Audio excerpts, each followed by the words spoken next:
Selamat malam rekan-rekan mahasiswa yang mengambil mata kuliah Manajemen Keamanan Informasi. Selamat bertemu kembali dalam pembahasan materi yang kedua. Untuk materi yang kedua ini kita kuliah tambahan karena kemarin libur hari pertama puasa. Baik, sebelumnya saya ingatkan sekali lagi, jangan lupa melaksanakan presensi kehadiran di LMS ya, supaya Anda tercatat mengikuti kuliah ini. Kemudian simak videonya, lengkapi dengan membaca slide-nya, kemudian yang terakhir kerjakan kuisnya. Dan seperti yang sudah saya sampaikan, untuk pertemuan kedua dan seterusnya, untuk waktu presensi dan waktu mengerjakan kuisnya cukup ketat di jam kuliah yang telah ditentukan. Seperti malam hari ini kita mulai jam 8, ya nanti jam 8 malam ya, PIB jam 20.00 nanti akan berakhir di 21.40. Sekian. Baik, kita akan mulai kuliahnya. Kita masuk tentang teori keamanan informasi ya.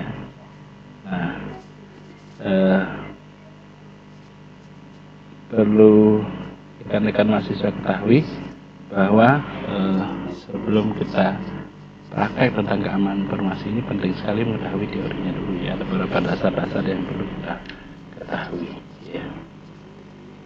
Ini agendanya, keamanan informasi, aturan keamanan, kemudian daur hidup. Keamanan daur hidup artinya siklus hidup ya. Nah, kemudian yang menjadi latar belakang di sini perkembangan teknologi informasi itu menganut sistem 3C ya, atau 3C, yaitu computer, communication, dan content. Nah, yang pertama, information itu harus based society, kemampuan untuk mengakses dan menyediakan informasi secara cepat dan akurat menjadi sangat esensial bagi sebuah organisasi. Kemudian informasi menjadi komoditi yang sangat penting. Nah, kemudian informasi, ragam wujud informasi di sini bisa tertulis ya, atau cetak, cetak kertas, tersimpan secara elektronik, kemudian dikirim secara elektronik maupun kurir, ditampilkan dalam bentuk film atau video ya, kemudian disampaikan secara lisan. Nah, itulah informasi. Nah, dunia kita sekarang ini tidak aman. Tiap minggu ada laporan tentang kejadian break-in attack tool yang baru atau tool-tool yang digunakan untuk menyerang gitu ya. Kemudian vulnerability ya, gangguan keamanan baru yang selalu muncul hampir tiap hari ada ya. Nah, ini menunjukkan bahwa orang itu selalu harus belajar, karena setiap hari itu ada gangguan keamanan, bisa sistemnya down, diserang dan sebagainya. Nah, kemudian ini adalah skemanya ya. Di sini ada SDM-nya ya. Nah, di sini dia tugasnya adalah Contractual Security Obligation. Ya, di sini ya dia yang menyusun konsepnya. Kemudian yang berikutnya privacy dan regulasi ini juga harus ditentukan ya. Email itu bisa kemasukan virus. Ya, kemudian pengaruh luar juga adalah sistem intrusion, biasanya itu diganggu ya, teknologi kita yang diganggu ya. Kemudian denial of service attack, ini juga menekan sistem kita ya dengan berbagai cara ya. Kemudian yang diserang adalah compromise data ya, prosesnya yang diserang di sini ya. Kemudian internet worm detaching ya, dan membanjiri jalur internet kita sehingga menyebabkan jadi lambat. Kemudian yang berikutnya adalah theft of intellectual property, jadi pencurian informasi di sini sangat berbahaya ya terhadap sistem informasi kita yang harusnya terlindungi atau protected information asset. Nah, itu ya, jadi ini berpengaruh, yang dipengaruhi oleh hal-hal ini tadi, yang intinya adalah people-nya atau orangnya, teknologinya dan prosesnya ya. Itu yang harus kita lindungi di sistem informasi yang terlindungi atau protect. Nah, keamanan dan manajemen di sini seringkali sulit untuk membujuk manajemen perusahaan untuk melakukan investasi di bidang keamanan. Tahun 1997, majalah Information Week melakukan survei terhadap 1.271 sistem atau network manager di Amerika Serikat. Hanya 22% yang menganggap keamanan sistem informasi itu sebagai komponen yang penting atau extremely important. Mereka lebih mementingkan reducing cost dan improving competitiveness. Jadi yang diutamakan gimana caranya mengirit pembiayaan gitu ya, dan mengimprove persaingan antar perusahaan. Jadi masalah keamanan diabaikan di sini. Meskipun perbaikan sistem informasi setelah dirusak justru dapat menelan biaya yang lebih banyak risikonya. Nah, keamanan dan manajemen berlanjutan ini. Sistem keamanan harus direncanakan ya, dan dianggarkan. Ya. Tujuan manajemen keamanan informasi adalah untuk menjamin kelangsungan bisnis, mengurangi kerugian bisnis, dan memaksimalkan ROI dan peluang untuk mencegah dan mengurangi pengaruh terhadap serangan keamanan. Ya.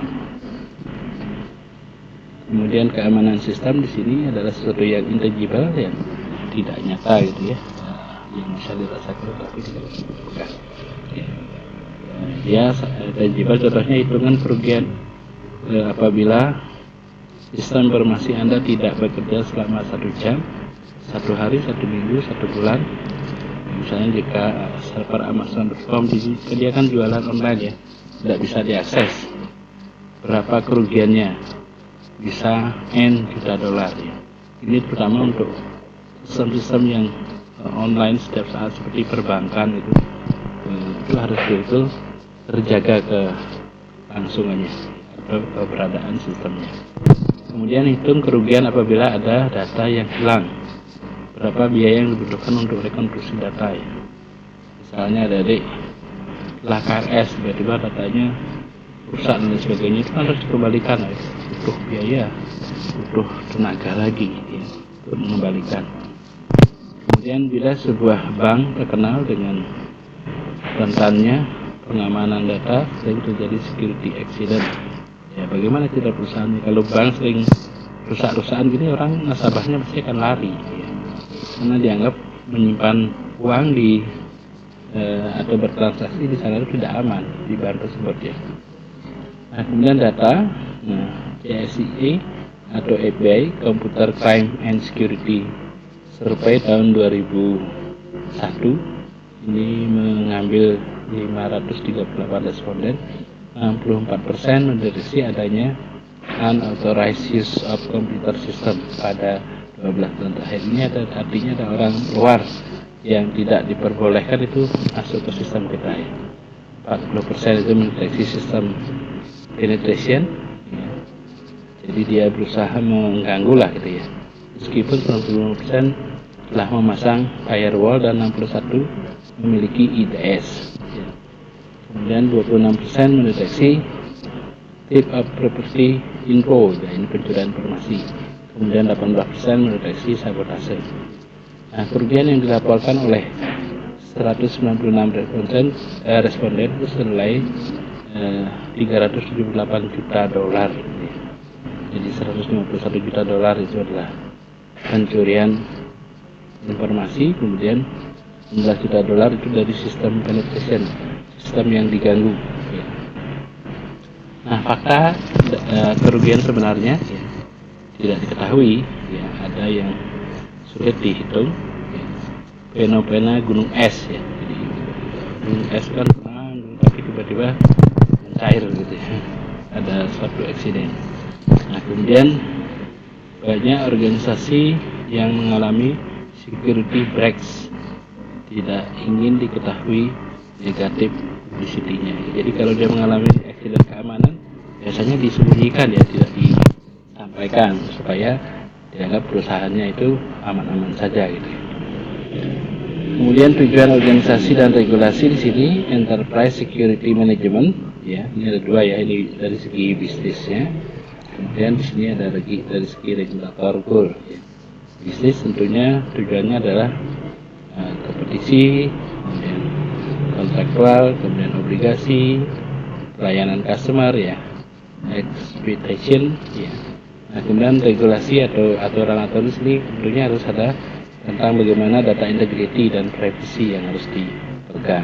Nah, inilah yang harus di manajemen ya, harus kita buatkan sistemnya supaya dapat berjalan dengan baik.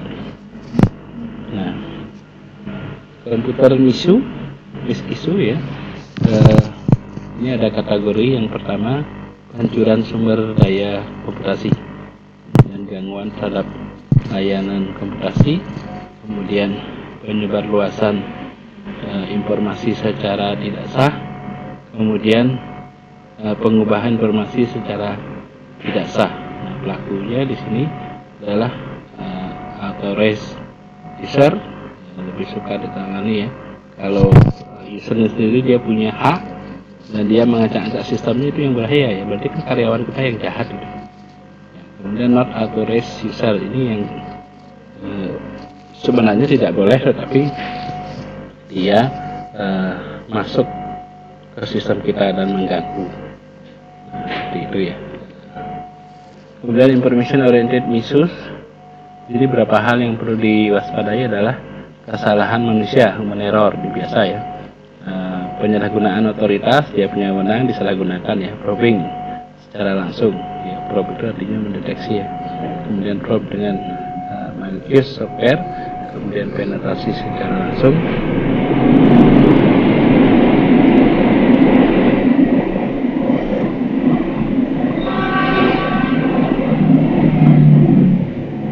Saya ulangi ya, di probing ini dengan malicious software ya.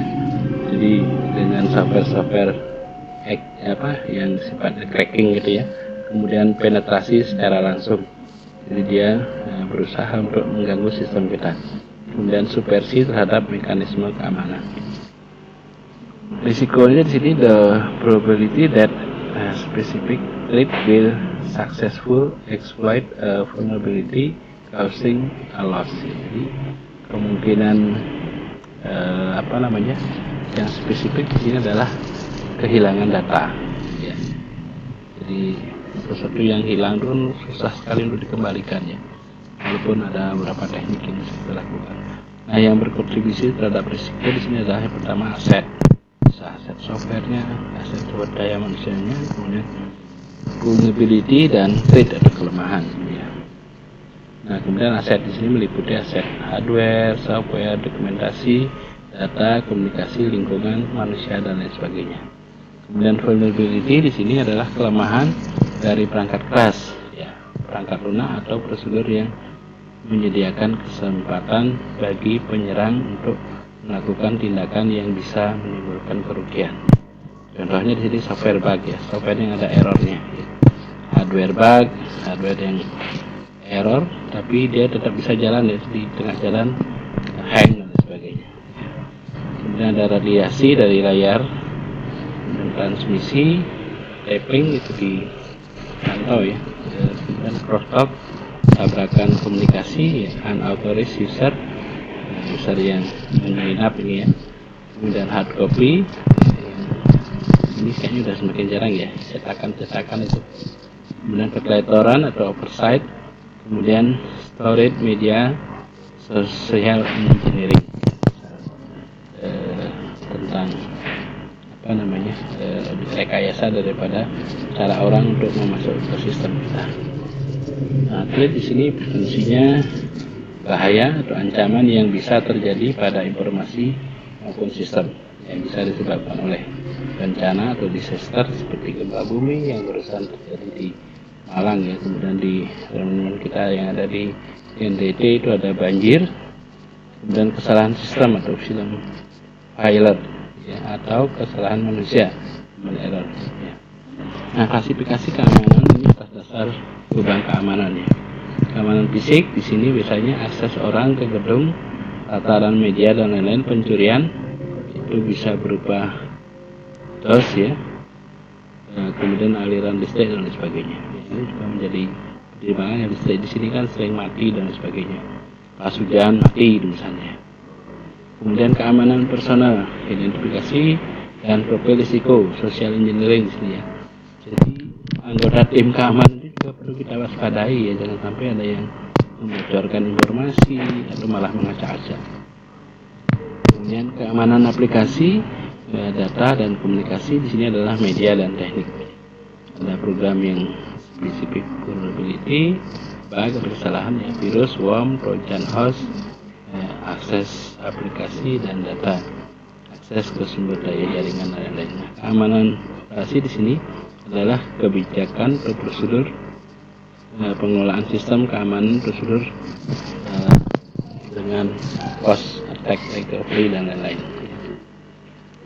Nah, aspek layanan keamanan di sini adalah confidentiality atau privacy, integrity, kemudian availability, ya, selalu ketersediaan ya, ini ketersediaan integritas data, kemudian authentication, ya, siapa yang berhak masuk itu harus benar-benar yang berhak ya. Akses kontrolnya ada yang kontrol ya. Kemudian non-repetition, tidak bisa disangkal siapa yang melakukan kesalahan. Ini confidentiality terkait dengan privasi di sini adalah menjaga informasi dari orang yang tidak berhak mengakses. Privacy di sini adalah data-data yang sifatnya privat, contohnya email seorang tidak boleh dibaca oleh administrator. Ya. Confidentiality di sini adalah data yang diberikan ke pihak lain untuk keperluan tertentu dan hanya diperbolehkan untuk keperluan tertentu tersebut. Misalnya sebagai bagian dari pendaftaran sebuah servis, bisa kartu kredit, layanan kesehatan dan sebagainya. Ini yang sering terjadi dulu ya, ketika nomor kartu kreditnya dikasihkan itu disalahgunakan yang sedang memproses itu. Kemudian peningkatan jaminan privasi atau confidentiality, teknik-tekniknya bisa steganografi dan kriptografi dan lain-lain. Ya. Nah, kemudian keamanan negara di sini adalah keamanan kemampuan ya, mengamankan dan data dan menangkap data yang merupakan kepentingan negara. Privasi dan keamanan negara di sini juga harus diperhitungkan ya. Spy, jadi ini hal yang mengintip ya. Spy itu orang yang menyadap.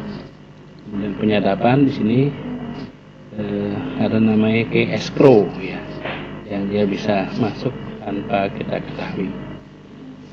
Ini terjadi penyadapan internasional ya, seperti digambarkan ini kan dunia internasional ya. Ini sudah saling terhubung ya, sehingga dia bisa saling sadap. Karena di internet kan banyak data yang lewat. Ini sumbernya IEEE Spectrum April 2003. Ini contohnya ya. Ini kan ada pesawat yang bisa dipantau oleh orang ini. Kemudian ada yang persiapkan bagaimana caranya attacker atau menyerang begitu ya. Nah, di sini ini Jimmy Carter ketika itu ya yang ditembak. Nah, itu sudah melalui proses disadap dulu dan sebagainya, kemudian dilakukan ledakan dari sini. Nah, sadap, filter dan simpan. Ya, ini menyadap itu kan bagaimana caranya menangkap informasi yang lewat ya.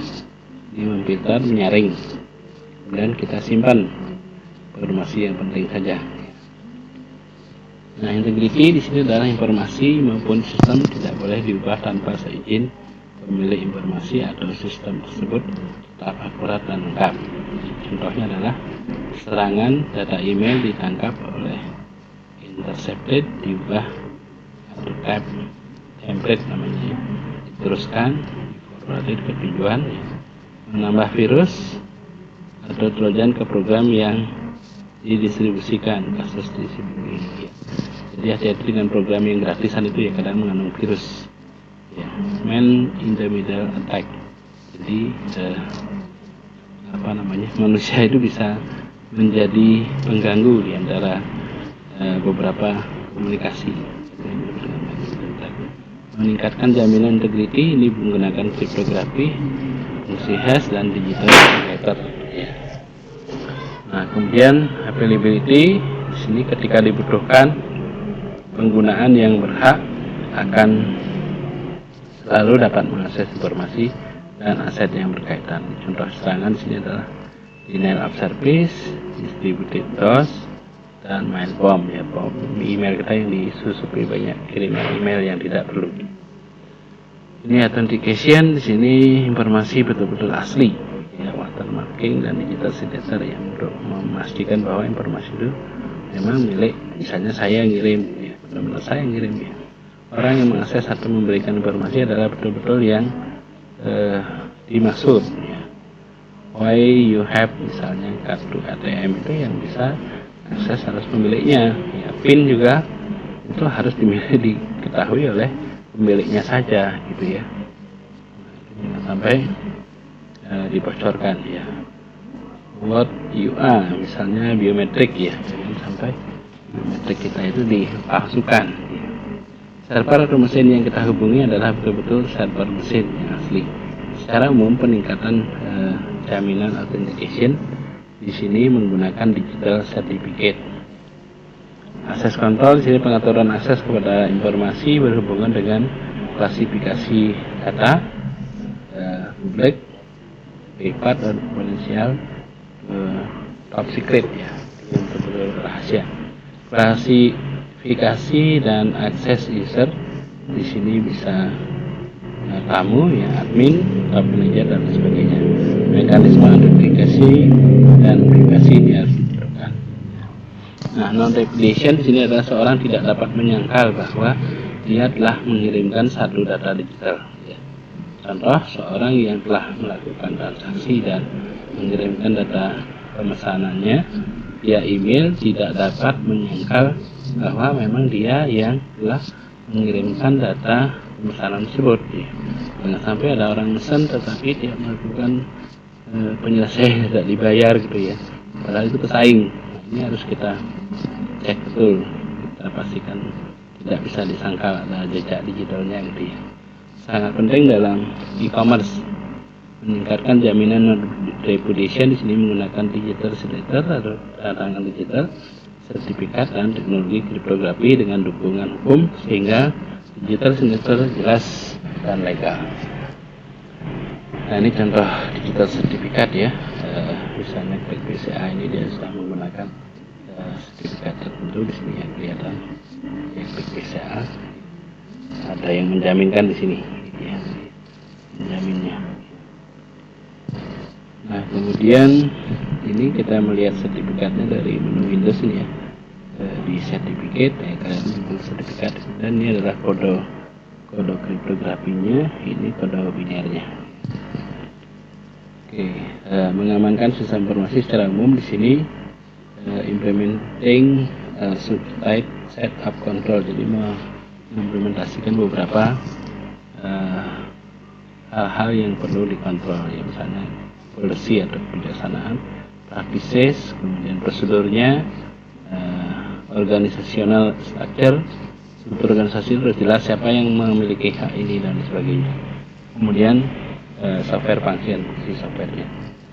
Nah, kemudian agenda berikutnya adalah keamanan informasi, aturan keamanan dan daur hidup. Nah, kebijakan keamanan mencakup semua aturan yang menjamin perlindungan terhadap aset dan akses informasi sesuai dengan visi dan misi organisasi. Harus ada dukungan dari sisi internal maupun eksternal. Nah, aturan yang mendasari kebijakan keamanan informasi adalah kebijakan keamanan harus didukung oleh seluruh komponen organisasi, pengetahuan terhadap proses bisnis, kanal komunikasi, jenis data yang dibutuhkan dan lain-lain. Daftar semua aset yang harus dilindungi ya, harus diimplementasikan ke seluruh lapisan organisasi, baik internal maupun eksternal. Nah, setelah kebijakan tersusun, di sini harus disosialisasikan. Ya. Dan yang kedua, penerapan secara konsisten, kemudian peninjauan secara berkala untuk mengantisipasi perubahan yang terjadi dalam organisasi maupun hal-hal eksternal yang mempengaruhi operasional bisnis organisasi. Nah, untuk panduan menyusun kebijakan di sini secara internasional standar bisa menggunakan ISO atau EIC 17799, Information Technology Code of Practices for Information Security Management. Contoh standar lain adalah Information Security Forum atau ISF. Ini adalah standar the standard code of the practice for information security. Contohnya. Baik, kita lanjutkan ke berikutnya tentang daur hidup keamanan informasi. Berhubungan dengan peninjauan kebijakan keamanan, memberikan petunjuk yang mencakup tingkatan atau tahapan proses pengembangan untuk menjamin keamanan operasional bisnis. Ini gambaran daur hidupnya ya.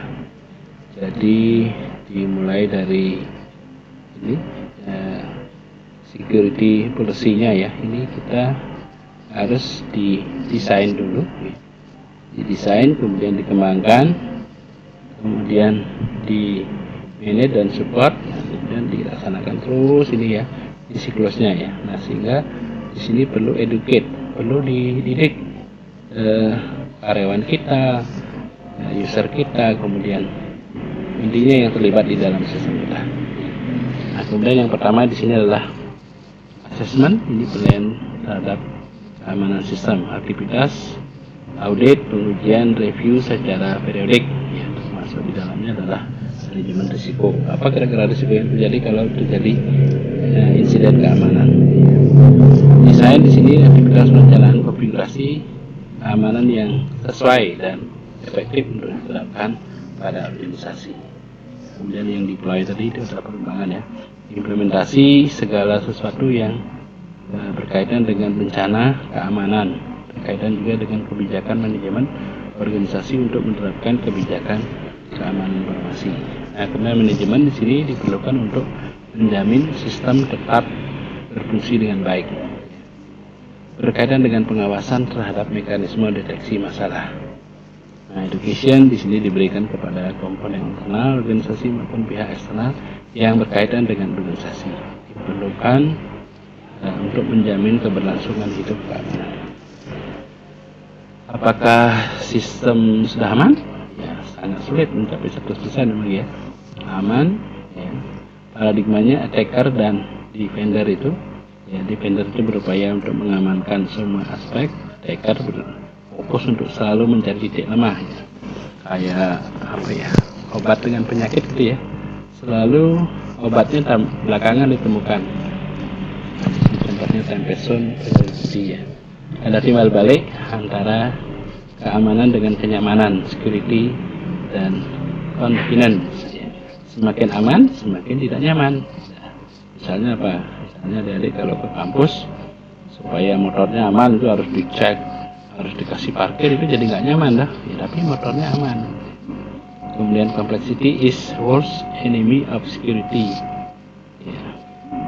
Ini diambil dari Bruce Staver, Secret Lies, ya, Digital Security Network World ya. Keamanan tinggi dari sebuah sistem berada di bagian yang paling lemah. Nah, ini pengamanan menyeluruh holistik ya. Di sini adalah people-nya atau orangnya terkait dengan awareness atau sikap, kemudian proses. Di sini security part of business proses, kemudian teknologi di sini bagaimana mengimplementasikan hal tersebut gitu ya. Nah, itu yang perlu kita pahami ya. Baik, kita lanjutkan ya. Nah, ini hal-hal yang sangat penting yang diperhatikan.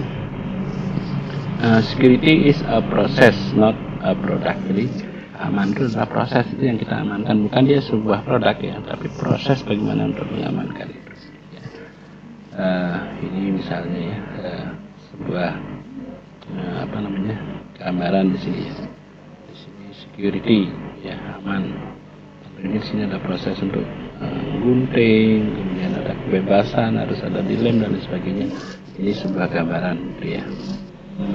Baik, saya kira itu untuk materi-materi yang kedua ini. Terima kasih atas perhatiannya. Ya, sekali lagi saya ingatkan jangan lupa untuk melakukan presensi ya di jam perkuliahan atau jam tambahan, kemudian kerjakan kuisnya, dan kuis itu lulus kalau Anda sudah bisa mendapatkan persentase lebih dari 70% ya. Kalau dan kuis bisa diulangi 3 kali. Nah, kalau belum itu artinya Anda belum paham gitu ya. Nah, caranya memahami saksikan videonya dengan sesama dan lanjutkan dengan membaca slide materinya. Baik, saya kira demikian. Terima kasih atas perhatiannya. Salam sehat untuk semuanya. Tetap semangat. Semoga pandemi ini segera berakhir dan kita akan bisa kuliah secara luring